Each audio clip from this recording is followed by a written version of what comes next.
Welcome to Episode 55, Assessment, Authorization, and Monitoring, Part 3, Evidence, POAM, and Pitfalls. In this segment, we examine how credible documentation transforms complex evaluations into defensible authorization outcomes. A system security package succeeds when its evidence convinces decision-makers that risk is understood and managed. Incomplete or inconsistent evidence undermines that confidence, no matter how secure the system may be. Every chart, report, and statement within the package should tell a coherent story of assurance. Credibility comes not from volume, but from clarity and traceability. When evidence, findings, and corrective plans align seamlessly, the authorization process moves efficiently. In short, a credible package does not just win approvals, it earns them. Once the plan sets the scene, the Security Assessment Plan, or SAP, defines the tasks, methods, and coverage for evaluation. The SAP specifies which controls will be tested, what methods, examine, interview, or test, will be used, and the sampling approach for each. For instance, it might explain that password policies will be examined through documentation, validated through interviews, and confirmed by testing user account settings. The SAP also identifies responsible parties, timelines, and required tools. By detailing these parameters, the plan transforms assessment from art into process. It ensures consistency across assessors and allows management to review whether the planned work covers the intended risk surface.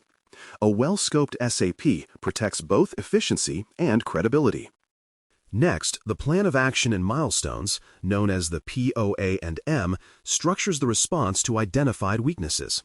This document lists each finding, its severity, corrective actions, and estimated completion dates. Fields typically include item identifiers, responsible owners, resource needs, and current status. The structure provides a living inventory of improvement commitments. It allows oversight bodies to track remediation progress and verify accountability. For instance, if an access control gap was found, the POAM would record its root cause, target fix date, and assign team. Properly maintained, it becomes the heartbeat of continuous improvement. Without it, even good findings can fade into neglect. Building on that, milestones, owners, and due dates give the POA&M its operational power. Milestones break larger corrective actions into measurable steps, allowing progress to be tracked incrementally. Owners ensure accountability for each item, while due dates impose urgency. A finding to encrypt legacy backups might have milestones for inventorying affected data, acquiring tools, and completing migration. When dates slip, the record should explain why and outline a new target. This level of transparency transforms compliance reporting into management control. It also ensures that attention stays focused on risk reduction rather than paperwork closure. Timeliness and ownership together define the credibility of remediation. Equally important is closure evidence and verification. Closure evidence proves that corrective actions were not only performed but achieved their intended result. For example, if a missing patch was applied, verification would include updated scan results and configuration screenshots dated after the fix. Verification must be independent or repeatable to prevent self-approval bias. A checklist marked complete without proof erodes trust. Strong closure evidence ties back to the original finding, showing cause, correction, and confirmation.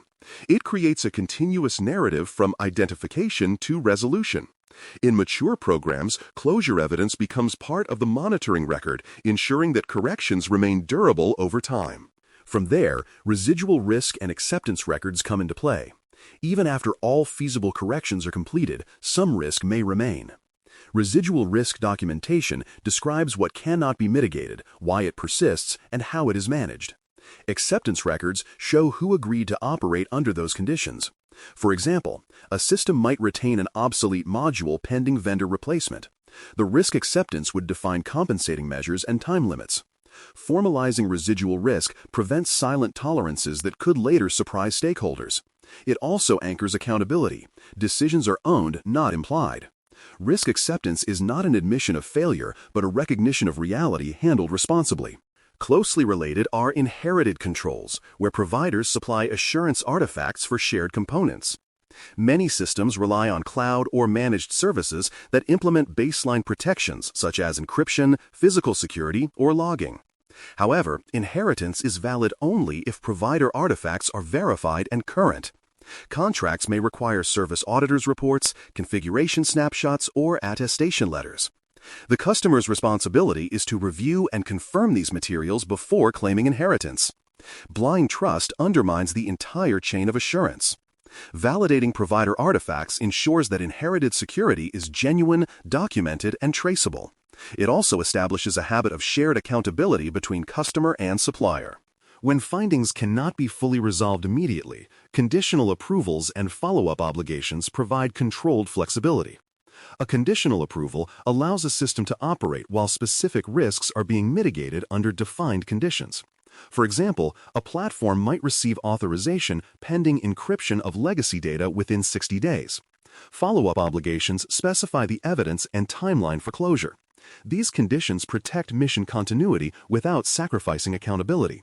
They also remind leadership that authorization is not a blanket clearance, but a managed risk decision. Tracking obligations through regular reporting maintains transparency and avoids surprises at reauthorization. Conditional approvals are trust with verification, not trust without limits. Over time, changes in systems or environments may trigger reauthorization. Reauthorization occurs when risk posture shifts enough that the previous decision is no longer valid. Triggers include major configuration changes, new data types, or significant incidents. For instance, migrating a database to a new hosting provider would warrant a fresh authorization review. The goal is to ensure that documentation and evidence reflect reality. Reauthorization should not be viewed as punishment, but as recalibration. It keeps assurance aligned with current operations. By treating change handling as a natural part of system evolution, organizations prevent outdated approvals from masking new risks. Throughout all these activities, pitfalls and contradiction traps threaten credibility. Common issues include mismatched document versions, inconsistent findings between reports, or evidence that contradicts the SSP. For example, a plan might claim encryption is mandatory while a test report shows unencrypted transmissions. These contradictions erode trust quickly. Another frequent pitfall is overpromising closure dates that later slip repeatedly. Avoiding such traps requires rigorous review, document control, and honest communication. Credibility depends as much on consistency as on results. Assessments may uncover weaknesses, but contradictory evidence undermines the entire authorization. A coherent story, even if imperfect, always outweighs conflicting perfection. Finally, assessors must anticipate questions and prepare credible responses. Decision-makers will ask how evidence was obtained, whether findings are reproducible, and why certain risks were accepted. Credible responses are factual, transparent, and aligned with documented rationale. For instance, when asked why a vulnerability was not patched, an assessor should reference the verified compensating control and supporting risk acceptance record. Guessing or improvising damages trust more than admitting uncertainty. Preparation ensures discussions remain constructive and defensible. A confident, evidence-based response turns scrutiny into validation. The goal is not to avoid questions, but to answer them so thoroughly that they confirm the integrity of the work. In closing, a coherent and defensible authorization package is the product of discipline across all documents, SSP, SAP, SAR, and POA&M. Each element supports the others, forming a transparent chain of reasoning from control design to residual risk. Credibility arises from consistency, traceability, and timely evidence. When teams treat these artifacts as living tools rather than compliance chores, authorization becomes faster, clearer, and more meaningful. The true measure of success is not how easily a system gains approval, but how confidently it continues to operate under scrutiny. A defensible package is assurance in written form. Thanks for listening. For more audio courses, daily newsletters, and more, please visit baremetalcyber.com.